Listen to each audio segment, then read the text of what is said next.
Salut à tous. Bon, le sujet d'aujourd'hui, j'avoue, c'est pas du tout funky, mais je vous avais annoncé sur Insta que c'était un sujet que j'avais envie de traiter. Déjà parce que je trouvais que personnellement c'était un sujet qui m'interpellait. Là, le but c'est pas du tout de raconter ma vie, mais c'est juste parce que je m'en inspire toujours de ma vie pour vous proposer du contenu. Et puis l'autre chose, c'est que sur d'autres comptes que j'ai suivis, j'ai vu passer comme ça ces petits messages un petit peu soit de ras-le-bol, soit de dépassement, soit de fatigue importante, sans parler forcément du burn-out en tant que tel. Il y a des choses des fois qui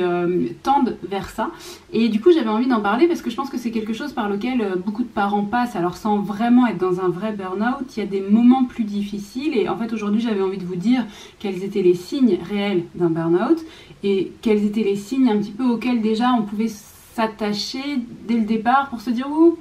ça sent pas bon, là ça montre quand même que je suis en train d'aller moins bien moi-même, et donc attention, est-ce que je ne serais pas en train d'aller vers un burn-out? Et pour réagir en fait le plus vite possible, parce que il y a des fois des simples fatigues passagères, des moments plus difficiles, et puis il y a des fois des trucs qui s'installent comme ça très très longs qui sont vraiment de burn-out. Le burn-out il va se définir avec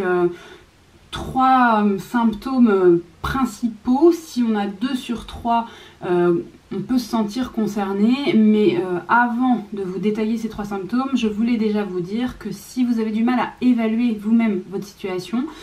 parce qu'en fait souvent on ferme les yeux, comme on a l'impression que c'est pas si grave, que ça va passer, qu'on évalue souvent plutôt le bien-être de nos enfants, et la plupart du temps les enfants vont bien eux, parce que justement on donne tout pour qu'ils aillent bien,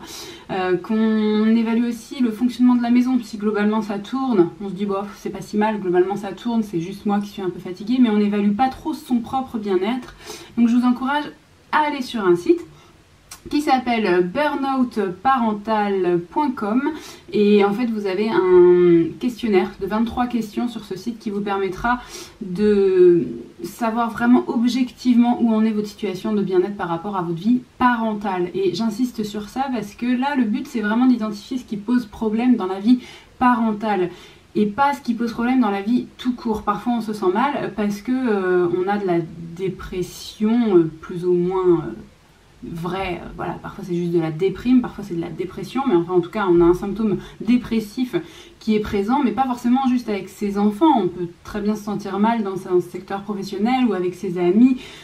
pas bien avec soi-même, son corps, son sport, ces trucs comme ça. Mais là la question c'est est-ce que le problème, est-ce que ça va globalement bien un petit peu partout, mais que le problème il se manifeste vraiment dans votre rôle de parent. C'est ça vraiment qu'il faut identifier pour avoir un burn-out parental. Et donc du coup je reviens aux 3 choses qu'il faut faire attention par rapport à son rôle de parent, et sur lesquelles on peut commencer à tirer des sonnettes d'alarme si on sent que ça va pas. Alors le premier c'est l'épuisement, mais l'épuisement il peut se caractériser de 3 façons différentes, soit au niveau corporel, ça c'est ce que tout le monde va identifier comme un problème, si on sent qu'on est fatigué en permanence, qu'on n'a vraiment pas d'énergie, que dès qu'il faut faire un effort physique, c'est compliqué, que on se réveille toujours fatigué, enfin bon voilà, c'est ce symptôme-là qui est le plus souvent connu, mais il y a aussi la fatigue émotionnelle. Si on a l'impression qu'on est à saturation émotionnelle tout le temps, c'est aussi un caractéristique d'épuisement. Et puis il y a aussi la fatigue cognitive, encore moins connue, qui est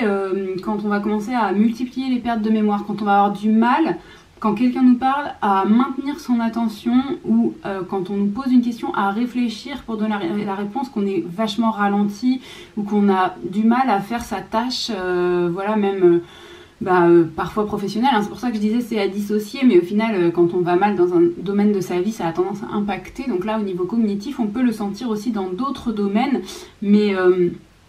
on va sentir que c'est pas lié au domaine, quoi. C'est pas le boulot qui vous fatigue, c'est juste que vous vous sentez plus en mesure parce que vous avez l'impression que votre tête elle est plus capable d'effectuer ce qu'elle était capable de faire d'ordinaire. Donc ça c'est le premier, c'est l'épuisement, et si vous vous reconnaissez soit dans 1 soit dans 3, vous cochez cette case de l'épuisement. Le deuxième c'est la tendance que vous allez avoir à prendre de la distance, parce qu'en fait on est en situation un petit peu de survie où on sent que c'est compliqué pour nous d'être au contact de ses enfants, donc naturellement on se distance de ses enfants, donc on a moins d'intérêt à ce qui se passe dans leur vie. Voilà, quand les gens nous disent il s'est passé ci, il s'est passé ça, on fait oui, oui. Ou quand l'enfant nous raconte un truc, on fait oui, oui, mais on n'est pas vraiment intéressé, et on se souvient même pas forcément de ce qu'on nous a dit. La deuxième chose, c'est que si jamais il se passe un truc vraiment embêtant, un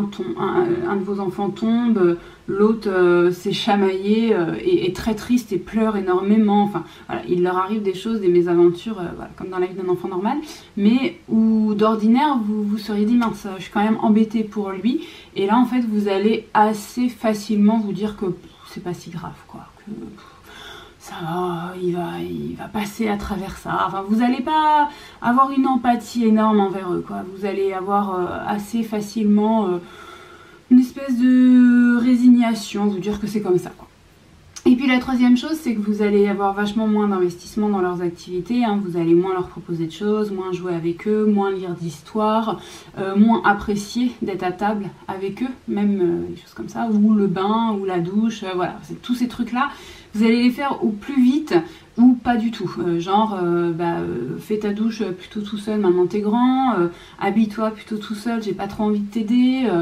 est-ce que tu peux me laisser seule pendant que je cuisine, j'ai pas envie de faire avec toi ce soir. Enfin, voilà. Dès que vous sentez que vous avez besoin comme ça que votre enfant soit à distance et que c'est très répété, très prolongé et tous les jours un petit peu pareil, eh bien vous êtes sans doute en train d'essayer de vous protéger, vous en tant que personne, de votre rôle de parent qui vous fatigue. Donc ça c'est la deuxième chose.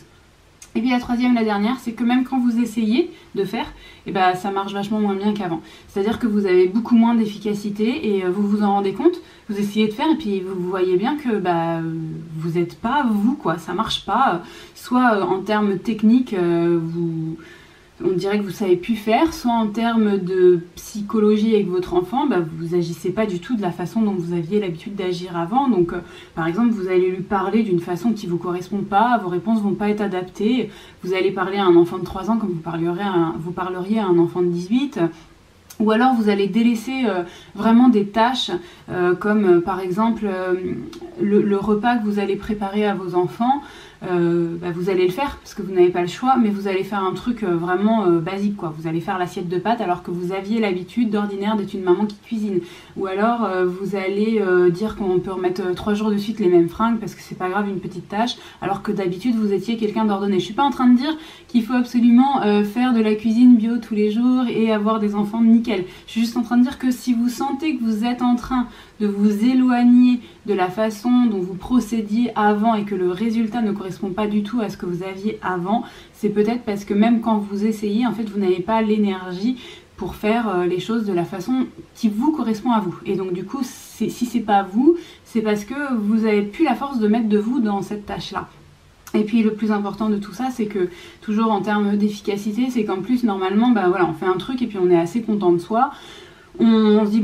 voilà, j'ai peut-être eu du mal à me motiver, j'avais peut-être pas très envie, mais à la fin je l'ai fait, je suis contente. Et bien vous n'allez plus ressentir ce sentiment de satisfaction, c'est-à-dire que voilà, vous aurez fait un machin qui vous aura vraiment strictement rien apporté à vous. Donc sur ces 3 critères, si vous vous sentez visé par 2, comme je vous ai dit au début, ça veut dire que vous êtes peut-être en train d'aller vers du burn-out. Je dis pas que vous êtes dedans, je suis pas psy, je suis pas là pour vous le dire, mais je suis là juste pour vous interpeller parce qu'il y a pas tant de parents que ça qui sont diagnostiqués, j'ai lu 5-8%, enfin assez peu, et ça me paraît assez étrange parce que moi je vois pas mal de moments où les parents sont quand même un peu à bout, alors que ce soit avec un nouveau-né parce que on sait qu'avec un nouveau-né c'est très prenant, très intense, ou que ce soit avec un enfant plus grand parce que ça fait des années et que la chronicité de la fatigue a fait qu'au bout d'un moment il y a saturation. Voilà, dites-moi en commentaire si vous avez envie d'en parler ou pas, parce que voilà, c'est assez intime, assez personnel comme sujet, donc je peux très bien entendre. Donc en commentaire ou en message privé, vous pouvez aussi échanger avec moi si ça vous tente, sur Insta notamment, c'est peut-être plus simple. Et puis